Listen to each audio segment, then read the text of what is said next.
चलो टीलू बेटा, जल्दी करो, तुम्हें मौसी के घर आना है या नहीं? चलो जल्दी जल्दी। हाँ मम्मी, बस 1 मिनट, मैं मेरी पढ़ाई की किताबें ले रहा हूँ। जल्दी करो बेटा, नहीं तो पंछी बस निकल जाएगी। लाडो चिड़िया थोड़े दिनों के लिए अपनी बहन माया चिड़िया के यहाँ जा रही है। तभी उसे रास्ते में कालू कौवा रोक लेता है। अरे लाडो, ये बैग वैग भर के कहाँ जा रही हो? कालू भैया, मैं थोड़े दिनों के लिए अपने बहन के घर जा रही हूँ। बहुत दिनों से वो मुझे बुला रही है, लेकिन घर के कामों की वजह से मेरा जाना ही नहीं हो रहा। लेकिन अब मेरी बहन माया के बेटी की सगाई है, इसलिए मुझे अब तो जाना ही पड़ेगा। अच्छा ठीक है, तुम जाके आओ। लेकिन लाडो, तुम जल्दी वापस आ जाना। क्या तुम भूल गई? 1 हफ्ते बाद मेरे भी बेटे की सगाई है। हाँ कालू भैया, मुझे याद है, मैं जल्दी आ जाऊंगी। अब मैं चलती हूँ, नहीं तो मेरी पंछी बस छूट जाएगी। लाडो वहाँ से निकलकर पंछी बस स्टॉप पर आ जाती है। थोड़ी ही देर में पंछी बस आ जाती है। लाडो बस में बैठकर अपनी बहन के घर की तरफ निकल पड़ती है। ये मैं अपनी मौसी के घर जा रहा हूँ। रात हो जाती है।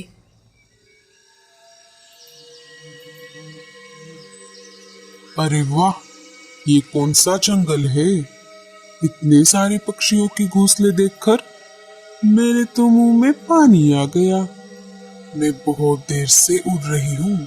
कुछ दिनों के लिए मैं इसी जंगल के बाहर अपना डेरा बसा लेती हूँ। हा हा हा हा हा।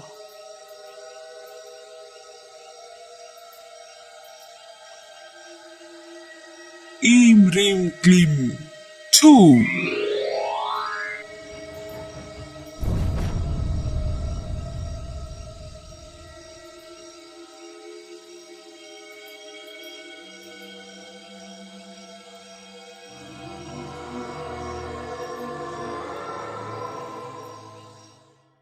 सुबह हो जाती है।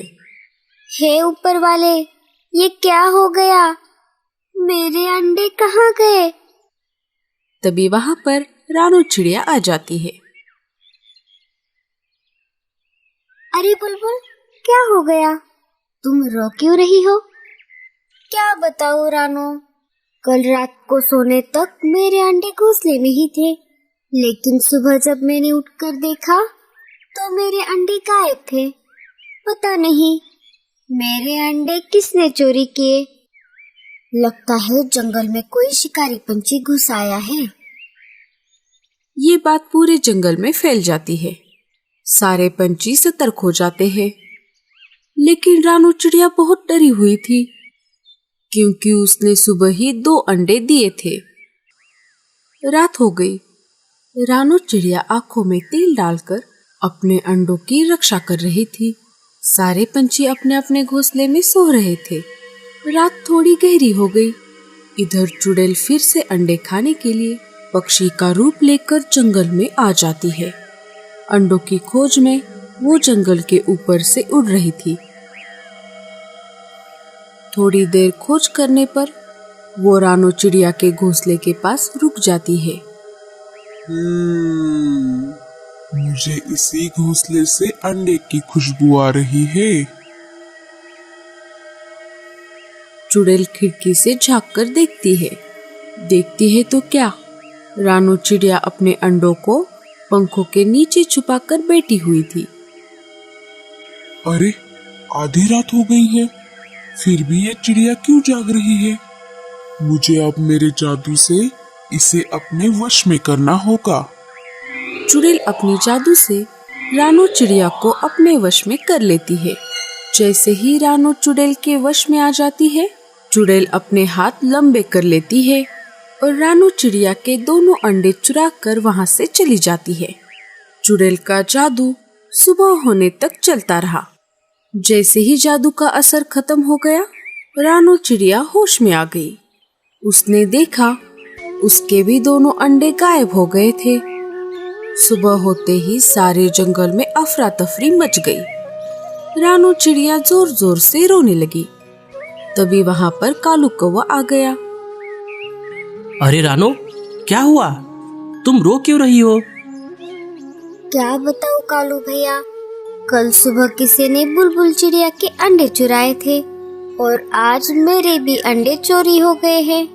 मैं तो रात भर आँखों में तेल डालकर मेरे अंडों की रक्षा कर रही थी, लेकिन पता नहीं, मुझे आधी रात तक तो सब कुछ याद है, लेकिन आधी रात के बाद का कुछ भी याद नहीं आ रहा। सुबह जब मेरी आंखें खुल गई तब मैंने देखा कि मेरे भी अंडे गायब थे। रानू की बात सुनते ही कालू कौवा सोच में पड़ गया कि ऐसा कैसे हो सकता है।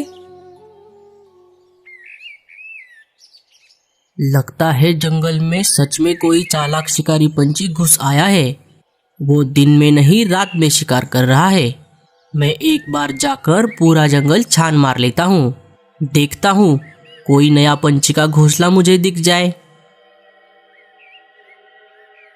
कालू जंगल के ऊपर से उड़ रहा था। थोड़ी देर ऐसे ही खोज करने पर जंगल के बाहर एक बड़े से अजीब से डरावने पेड़ के एक टहनी पर कालू को एक अनजान घोंसला दिख जाता है।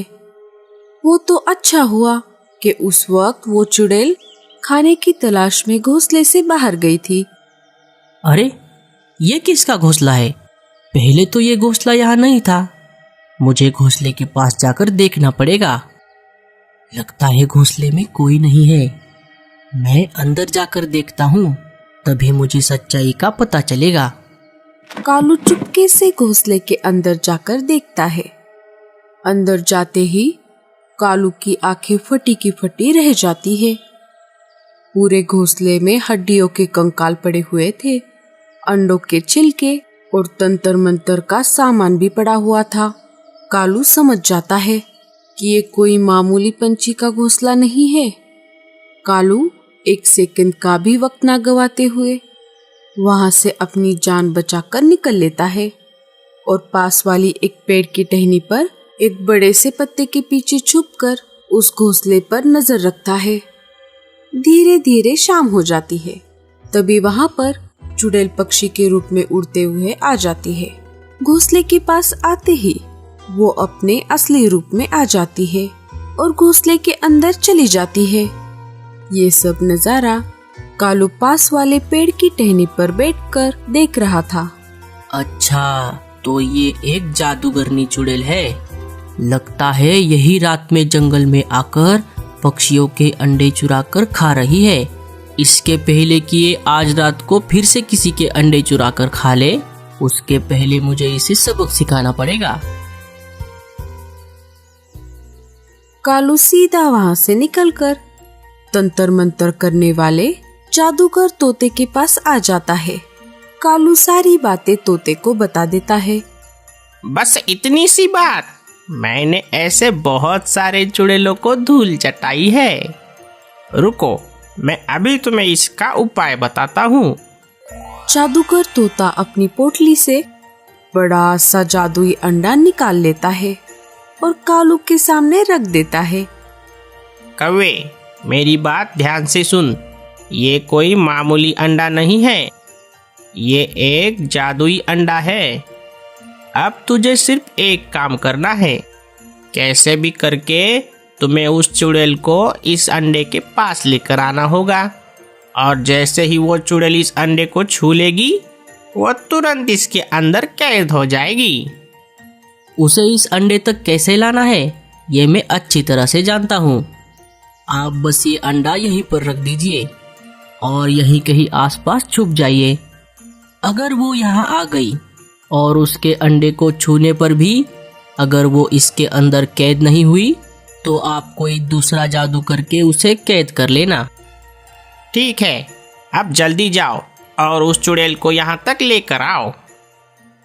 रात हो गई थी, सारे पंछी सो गए थे। इधर कालू चुपके से चुड़ैल के घोंसले के खिड़की के पास आ जाता है और बड़बड़ाने लगता है। सुना है जंगल के उत्तर दिशा में बरगद के पेड़ के पास जो झरना है, उसके पास ही एक शुतुरमुर्ग ने ताजा ताजा अंडा दिया है। शुतुरमुर्ग का अंडा कितना बड़ा होता है और खाने में भी उतना ही स्वादिष्ट। मैं अभी जाता हूँ और उस अंडे की दावत उड़ाता हूँ।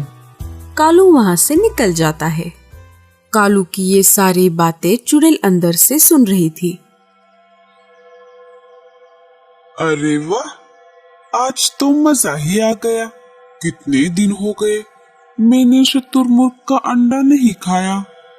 मुझे शुतुरमुर्ग का अंडा बहुत पसंद है। इसके पहले कि ये कौवे का पिल्ला उस अंडे को खा ले, मैं उसके पहले ही वहां पर चली जाती हूँ। चुड़ैल बिना अपना रूप बदले घोंसले से निकल पड़ती है और कालू के पहले ही अंडे के पास आ जाती है। जैसे ही वो अंडे को छू लेती है, वो उस अंडे के अंदर कैद हो जाती है। तो दोस्तों, कैसी लगी आपको हमारी ये कहानी? दोस्तों, ये कहानी यहाँ पर ही खत्म नहीं होती। अगर आपको इसका अगला पार्ट देखना है तो हमें कमेंट्स में जरूर बताना। और ये स्टोरी अच्छी लगे तो लाइक और शेयर जरूर कर देना।